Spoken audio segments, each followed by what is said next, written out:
What's going on, you guys? So, one of the questions I actually get asked a lot is, where did I learn to do all the things that, you know, I do when it comes to building a car like this? Where did I learn to weld and fabricate? Where did I learn to work on cars and, learn about cars? So, I figured I'd do a video, kind of going into detail on my background of how and where I learned to do all this stuff.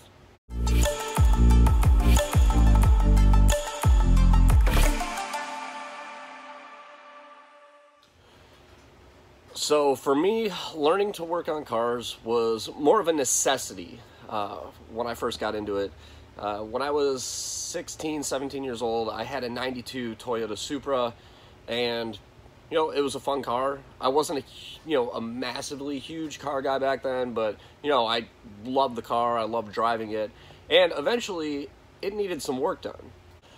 I'd had the clutch go out on it, and being 16, 17 years old at the time, I didn't make nearly enough money to pay somebody to do a clutch on it. So picked up a book, started reading, and the first thing I ever did on a car was a clutch install, so pulling a transmission and installing a clutch. And that was before I knew how to do brakes, before I even ever did an oil change, anything like that. Just kind of out of necessity, just picked up a book, started reading, learned what I needed to do, and got the job done. While I was doing that, I was, reading in more about, how cars worked, stuff like that, and just basically, through reading books, and because, we didn't have everything in like the internet in the palm of our hands back then. You actually had to go out and buy a Haynes manual or something like that and read about what you wanted to learn. So, just reading books, knowledge books, Lamborghini. But the more involved I got in it, the more I actually enjoyed it. So I didn't start my first, mechanics job until I was about 19 years old. I started off just doing basic shit grunt work at shops. I did an apprenticeship job when I was in high school at an automotive performance shop called Mock Performance. I would go there after I would get out of school, and Bill Mock, the owner of the company, basically, took me aside. He taught me how to work machinery, like lathes. I think he had a Bridgeport mill he showed me how to work, but he taught me how to do like pipe fitting for fabrication. He taught me the basic necessities of how to work on cars and how things functioned. And, this was something I wasn't getting paid to do. I just went there after school because I wanted to learn. And, that in itself paid off dividends in my future. And I was not concerned with getting a paycheck. To me, my paycheck was all of the stuff and knowledge that I was learning being there. Now, after I graduated high school, I did try to go to college, but it just honestly bored the living hell out of me. I couldn't do it. I was sitting in classes, and they were basically teaching me stuff that I learned at this other shop, over the year and a half that I was apprenticing there. So I eventually just dropped out of college. I went and took my tests, got certified. I think I had 4 or 5 of my certifications by the time I was like 20 years old, maybe 19, 20 years old, something like that. I never really rushed it, but, it was one of the things that I just eventually did just to do it. After dropping out of college, though, I never really looked back because it honestly wasn't for me. There was no career path in what I wanted to do down that road. Possibly could have went to a tech school to learn a little bit more. I did take one welding class while I was in college, but I honestly learned nothing from that. I learned a lot more of my welding from other experiences down the road, which we'll get into.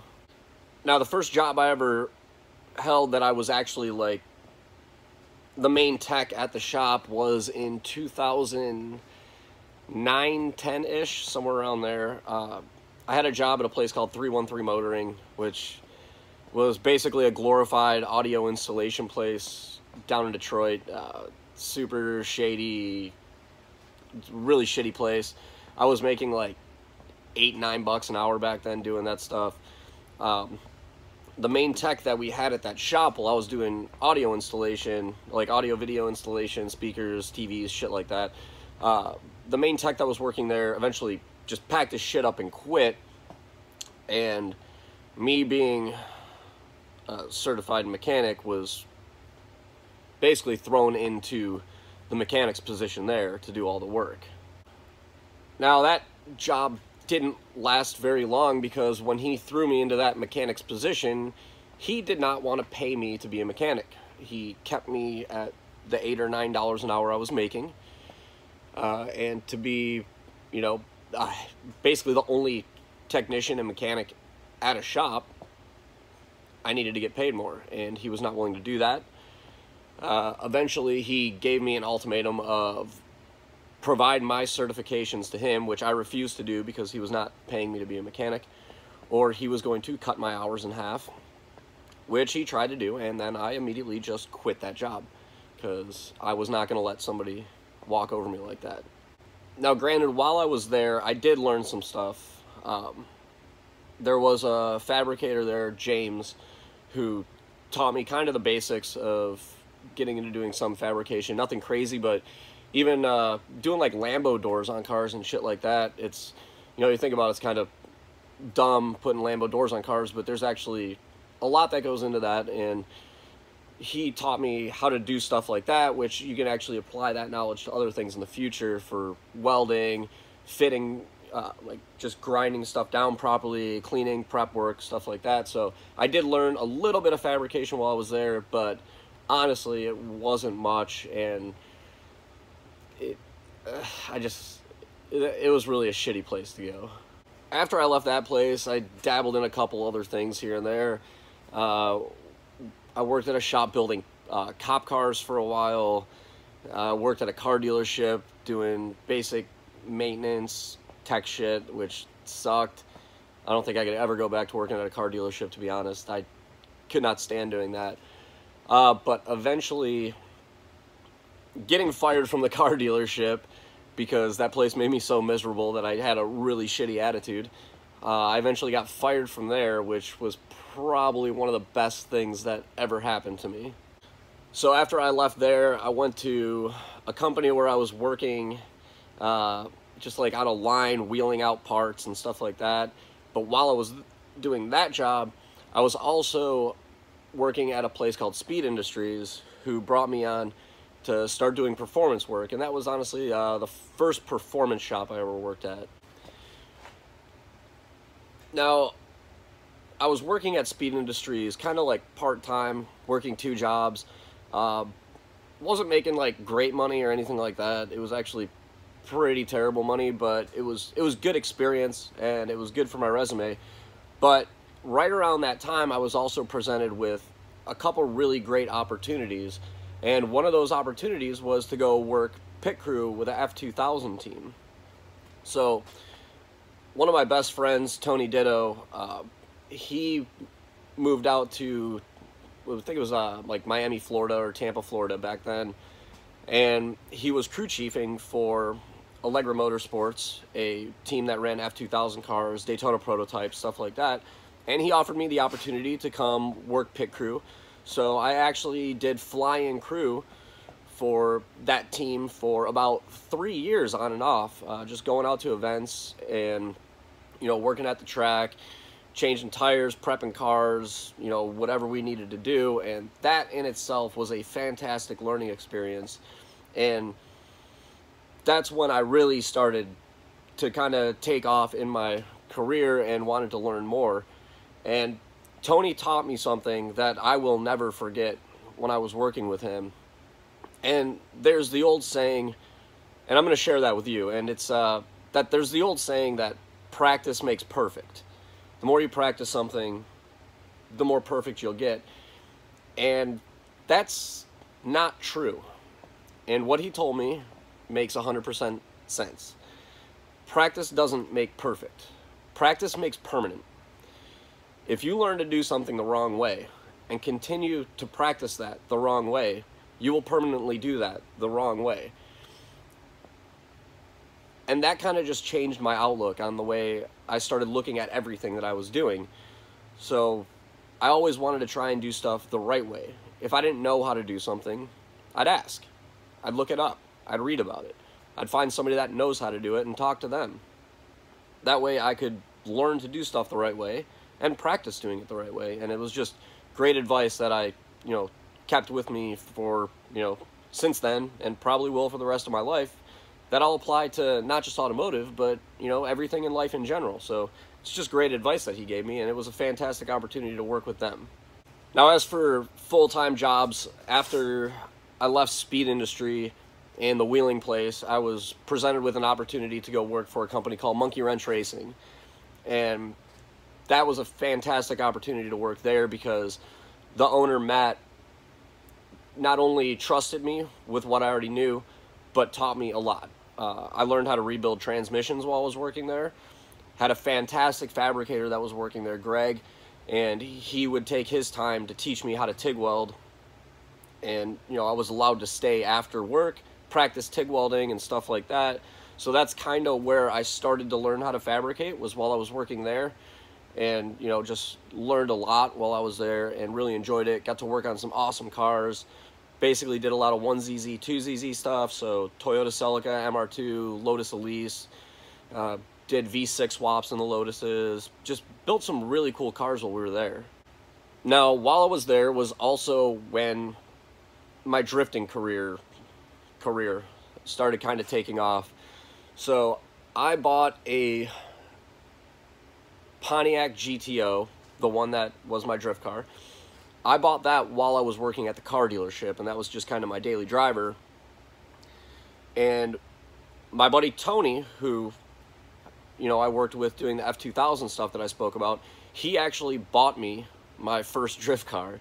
It was kind of like a half-sin deal because he would come up to Michigan to visit all the time, and he wouldn't have a car to drive, so he sent, me and him went out and we bought this old 83 Toyota Supra, and then while he was down in Florida, he sent me like $1,500 or something like that. He's like, hey, I want you to turbocharge this car and just make it cool, and that way I have something fun to drive, and me and you can go fuck around and do stuff while I'm in town. So he sent me some money, I turbocharged that car, and that's kind of how my drifting stuff started out, because after I turbocharged that car, I started running drift events with it. And that thing was a super simple build, nothing crazy. There was no like crazy fabrication or anything like that involved in it, but it was a fun car. Ran a local series in that thing called the Motor City Mayhem Tour. I even got this big ass trophy from it, kind of cool. But after doing that with that little Supra is when I really started getting into more of the racing aspect of building like drift cars and stuff like that, because after I won that series, I wanted to go on and I wanted to drive Pro-Am. Problem being, the Supra that I had was kind of a piece of shit, and the floors were rotting out of it. There was not enough material to even really weld a cage in it safely. So that's when I made the call to, screw it, I'm taking my GTO and I'm turning that into a drift car. Now, I did do a video on why I built my GTO and all the aspects that went into that. I will link that at the end of this video. But basically, the gist of it was, it already had an LS in it, had a T56 trans. Basically, all I had to do was put coilovers on the thing, cage it, make an angle kit, rock and roll. And boy, did that lead down a rabbit hole. Now, having that car was challenging. It was very challenging for me. I had to teach myself how to build roll cages. I had to teach myself, more proper suspension geometry, because I had to design all of my own suspension arms. And a lot of that was picking up books, not even automotive books, just books on geometry, stuff like that. A lot of them were on learning about how suspension works, how articulation of everything is going to work when I build stuff. And it was a lot of research that I had to do, but I did eventually come up with a lot of parts that nobody else made for that car. I designed my own control arms, tie rods, angle kits, rear toe arms, camber plates, knuckles. Just, the list goes on. I designed so much shit for that car to make it work, but in the end it paid off, and I learned a hell of a lot while I was doing it. So, you know, a lot of the stuff I now know is from stepping out of my comfort zone and not being afraid to teach myself how to do these things. After I built the GTO, I campaigned that car for 1 year, and then I got very lucky to meet with a team called Ice 9 Group. Basically, Ice 9 was a body shop. They built custom cars for, you know, they did custom cars for the big three. They did custom cars, you know, for customers, SEMA builds, stuff like that. And, you know, they wanted to support me with what I was doing because, you know, they seen the initiative I was putting in, the fact that I was stepping outside of the box, doing something different. And we partnered up with them in 2012. And then in 2013, Keith, the owner of Ice 9, offered me a full-time position to come work at his company as their lead tech and fabricator. And, you know, them being such a great partner and sponsor of mine, I thought it would be dumb to kind of turn something down like that. So I left Monkey Wrench Racing on good terms in 2013 and went over to Ice 9, and that's where I stayed for, I think, 3 years I worked there until the company eventually shut down in 2015. Maybe 15 or 16. I can't really remember time frames. It might have been, I might have been there for 2 years, I might have been there for 3. I've known Keith for so many years now that it's really hard to keep track of how long I was actually working there for. But while I was there, I did get the opportunity to build a lot of really cool cars. You know, I built several cars for SEMA, just some awesome iconic builds. I remember a Packard that we built that was awesome. One that I will never forget was a Ford Transit Connect van. And the reason I will never forget that car is because we were contracted to build that car for Hot Wheels. And they made a toy of the car that we built. So that's honestly something awesome. It's kind of surreal to think, like, I had so many hours into building the actual version of this, and, you know, now I have a toy version of it that'll last forever. So I did a lot of fabrication on that car. I did custom gull-wing doors on it, custom exhaust, just a bunch of cool fabrication stuff, and that was a lot of fun. Got to build some awesome Mustangs, Fiesta ST rally car that I built. That was really cool, and, you know, I just loved working there. Great group of guys.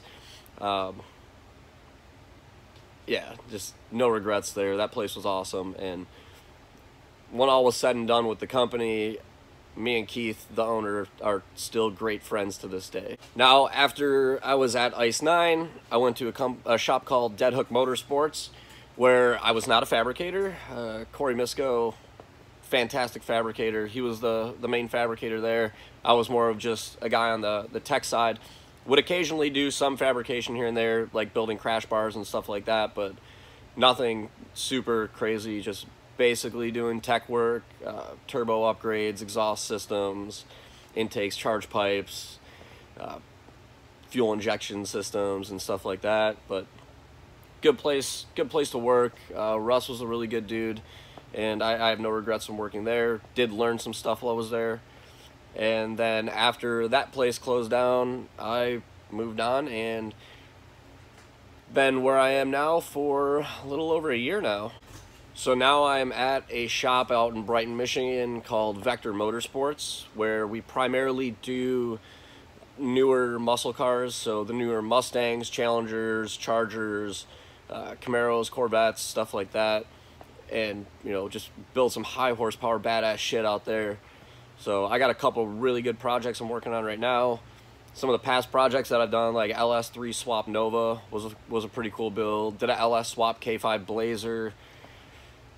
We had a K5 Blazer Donk with a supercharged LS3 in it that I did some custom exhaust on. But primarily where I am now, I'm a head fabricator and one of the technicians. I primarily do the long-term stuff right now, so the big projects that I take care of. We have a lot of techs that do like cam installs, headers, stuff like that. But I have 2 hoists in my fabrication area where I'll usually have 2 cars on my hoist for, you know, weeks, months at a time, just getting just laundry lists of parts done on them. Like the Nova that I built was a LS swap, full Detroit speed kit, mini tubbed, different K-member in the front, but a lot of the longer term stuff is what I do now. And then obviously I apply all the stuff I know to my own personal cars.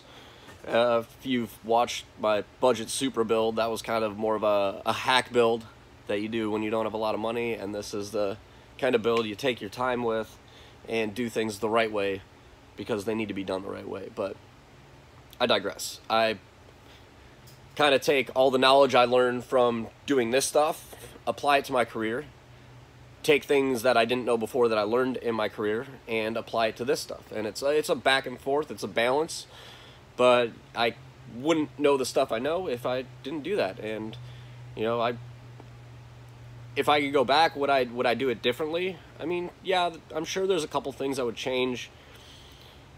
I still don't think college would have been right for me, or going to a tech school would have been right for me. I'm very happy with the way I learned everything just from experience, learning from mentors. You always have to be open to a difference of opinion. If somebody tells you you're doing something wrong, you have to listen to them. Ask them why. Why are you doing it wrong? Have them explain the proper way to do it. Don't just say, no, I know I'm doing it right because somebody else told me this is the way to do it. Just, you know, I think having, you know, an open mind to everything is very important, and allowing people to give you different opinions. And that's how I've learned a lot of the stuff that I now know, is just from, you know, put your ego in check and just listen to people, and you'll learn a lot more. So yeah, that's the story of my life. Now I'm 100% sure that I missed some very important points of how I've learned some things, but hopefully you guys get the idea of it. And if you have any questions, just comment down below, ask them. More than happy to answer. But for now, you guys know a little bit more about me, and that's going to be it for this one. So like the video if you liked it, subscribe to the channel if you're new, follow the build along, and I've been making good progress. Update video coming out soon. But till next time, I'll catch you guys later.